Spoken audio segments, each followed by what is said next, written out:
Jadi itu menurut saya ledekan bahwa lu baru berencana bikin, gue udah bikin. Siapa tahu sebenarnya itu juga hasil menghadapnya Jokowi tanggal 4 Oktober. Bahwa jangan coba-coba sentuh polisi. Itu ada indikasi dari pernyataan Luhut Binsar Panjaitan. Saya menyatakan itu betul-betul menghancurkan semua kredibilitas Pak Prabowo terhadap prestasi yang dicapai selama 10 tahun. Kalau sampai tanggal 20 Oktober dia kendor membentuk tim reformasi polri.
Ini 17 September, persis sebulan, Presiden Prabowo mengangkat Ahmad Doviri menjadi staf khusus, penasehat khusus reformasi polisi. Persis sebulan, 17 September. 17 September dulu, 17 Oktober. Bersamaan dengan sprint yang diterbitkan oleh. Dan itu baru Pak. Dan bersamaan ulang tahun ke-74 Presiden Prabowo. Oke, ya. Ya, persis sama. Tadi sama-sama semua substansi oke. Pertanyaannya adalah apakah memang Prabowo masih mau dan berani mereformasi polisi? Itu pertanyaannya. Ya. Nah, karena dia mungkin mau tapi nggak berani. Mungkin berani tapi takut. Menghitung lebih. Nah, itu yang pertanyaan yang perlu kita jawab. Kenapa? Begini. Menurut saya Kapolri 2 kali sudah memberikan tantangan ke Prabowo. 2 kali. Setelah rencana reformasi ini. Ya. Pembentukan tim reformasi oleh Kapolri yang dinyatakan dibentuk tanggal 17 September. Bersama dengan Pak. Ya. Tapi diumumkan 5 hari kemudian, di New York.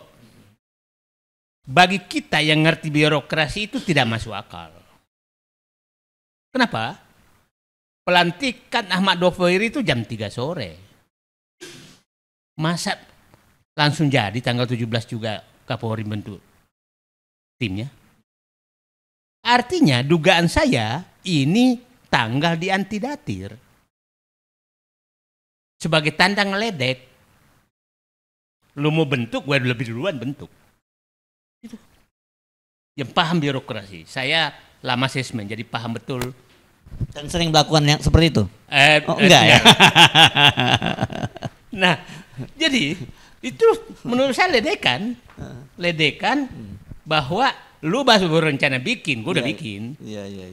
Ya kan? Kan jam 3 sore pelantikannya, masa langsung jadi tanggal 17 juga. Oke? Nah, dan memilih persis namanya. Itu ledekan betul. Kalau kita yang mengerti birokrasi, mengerti tata krama pemerintahan, maka mungkin judulnya kita ubah dikit lah. Tim penyusun masukan reformasi Polri. Maksudnya masukan ke presiden itu. Tapi bukan persis sama gitu. Ada kan? kok dia tim transformasi ya namanya, transformasi persis. reformasi Polri ya. Persis sama. Nah, yang kedua, yang paling menurut saya betul-betul spontan dan mungkin di hati ada pada saat ada acara Rossi di Kompas TV. Yang intinya kan begini. Ya boleh kalian semua ingin reformasi. Kalau gua nggak mau, lu ngapain? Mau apa? Kalau itu diringkas kata-kata itu. Polri hanya boleh direformasi kalau kami mau. Kan kira-kira begitu. Nah, Ini kan. Nah, setelah itu Presiden Prabowo diam 1000 bahasa. Yang selalu memberikan harapan adalah Mensesnek. Sudah siap gitu kan. Tinggal diumumkan, dilantik. ya kan. Nah, tapi sampai sebulan persis hari ini itu tidak terbentuk. Jadi, pertanyaan saya adalah, kalau dia mau tapi belum berani, apa yang akan terjadi? Oke? Artinya, nah, ada yang ketiga tadi. Enggak, yang pertama dulu. Nah. Ternyata nggak jadi dulu dong. Itu Nah, apa? kalau nggak jadi, maka ya udahlah, terjadi NKRI, Negara Kepolisian Republik Indonesia. Ya, udah lupakan semua yang lain. Oke? Nah, Kalau mau tapi ternyata nggak berani.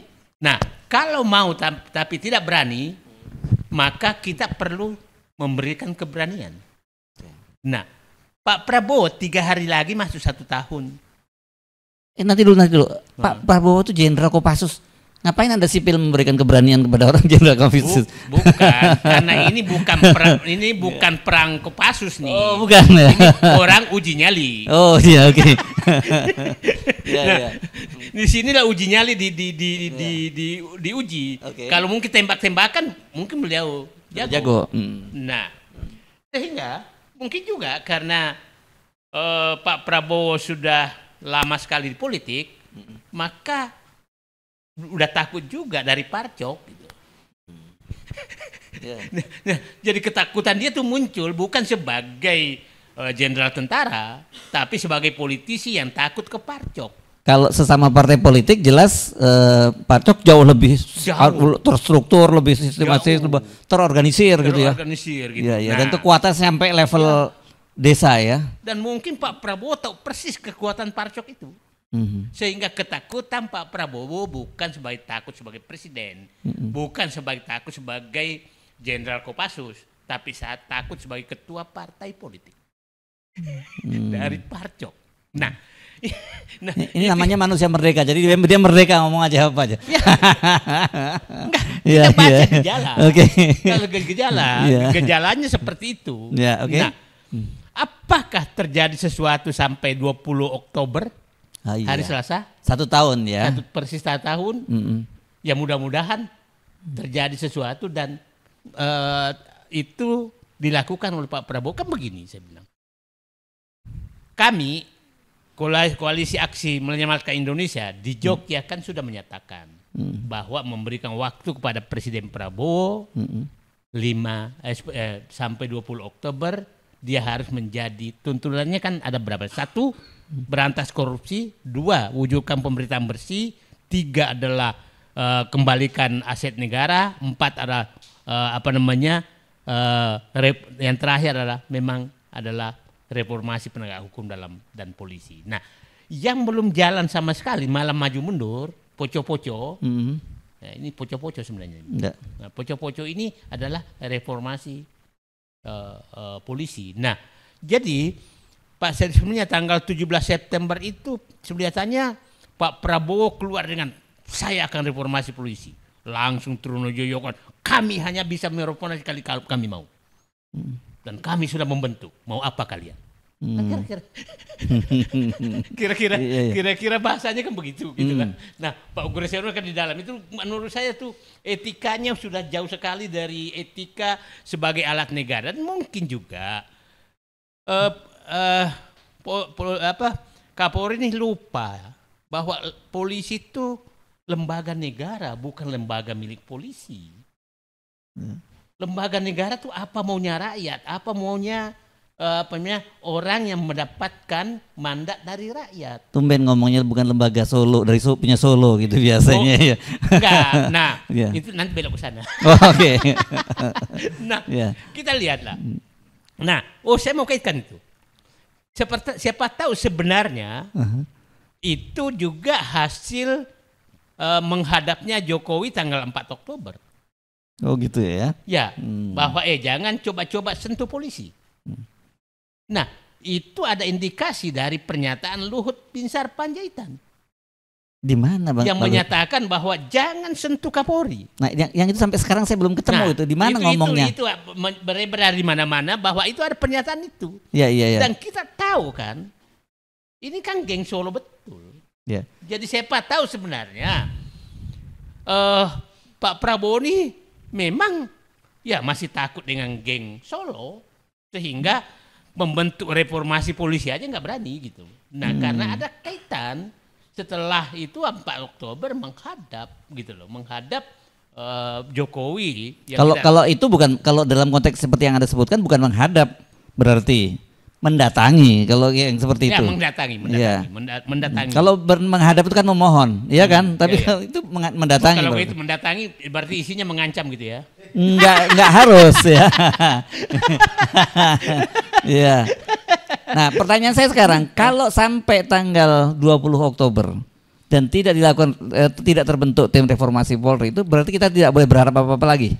Saya menyatakan itu betul-betul menghancurkan semua kredibilitas Pak Prabowo terhadap prestasi yang dicapai selama 10 tahun kalau sampai tanggal 20 Oktober dia kendor membentuk tim reformasi Polri. Apa sih prestasinya selama 1 tahun? Pemberantasan korupsi. Oke, kita akui itu. Pengembalian aset-aset negara, kita akui itu. Nah, mulai melakukan pembersihan. Nah, saya istilah tadi apa? Ada presiden men, ada Prabowo men gitu. Apalagi nih, ada istilah apa lagi ini? Kalau presiden men itu campuran dari berbagai komponen kekuasaan dalam presiden. Tapi kalau Prabowo men itu ya betul-betul orangnya Prabowo gitu. Nah, maksud saya begini. Ini kita tunggu 3 hari lagi. Ya. Kalau Prabowo kendor pembentukan ini, maka kredibilitas beliau pertaruhannya yang saya nilai beliau bahwa dia adalah pemberani, nasionalisme, integritas ya apa boleh buat. Saya bertanya jadinya, apa benar? Berarti selama setahun ini saya salah. Pak Mulyadi juga mungkin salah, ya kan? Nah kira-kira, ya kan saya berharap lah, atau kita nggak tahu, siapa tahu setelah mendengarkan ini ya juga ya kata Harris itu kok gue jadi penakut gitu kan? Kok pakai kata saya? Ya. Itu kira-kira. Jadi dan apa? Jadi saya hanya menyatakan. Nah, saya ingin masuk. Kan muncul nama-nama calon yang menjadi tim reformasi. Ada 3 kan yang muncul kan? Yang udah muncul 3. Jadi muncul. Ya. Yusril, Mahfud MD sama Jimli Asidik. Ya. Saya percaya orang ini, tapi saya juga was-was karena sering juga 3 orang ini tukang cap. Ya, hanya mencap yang yang kira-kira publik senang. Bukan memperjuangkan sesuatu yang lurus gitu. Jadi saya 3-tiganya saya kenal baik, tapi saya menyatakan ya mudah-mudahan dia lurus betul-betul mau mereformasi Polri, bukan menjadi tukang cap terhadap stempel reformasi Polri. Kita harus ingatkan 3 tokoh ini. Ya. Oke, tapi kalau Anda sendiri berharap terjadi nggak reformasi itu? Saya tidak ada jalan lain untuk memperbaiki negeri harus dilakukan. Oke. Yes.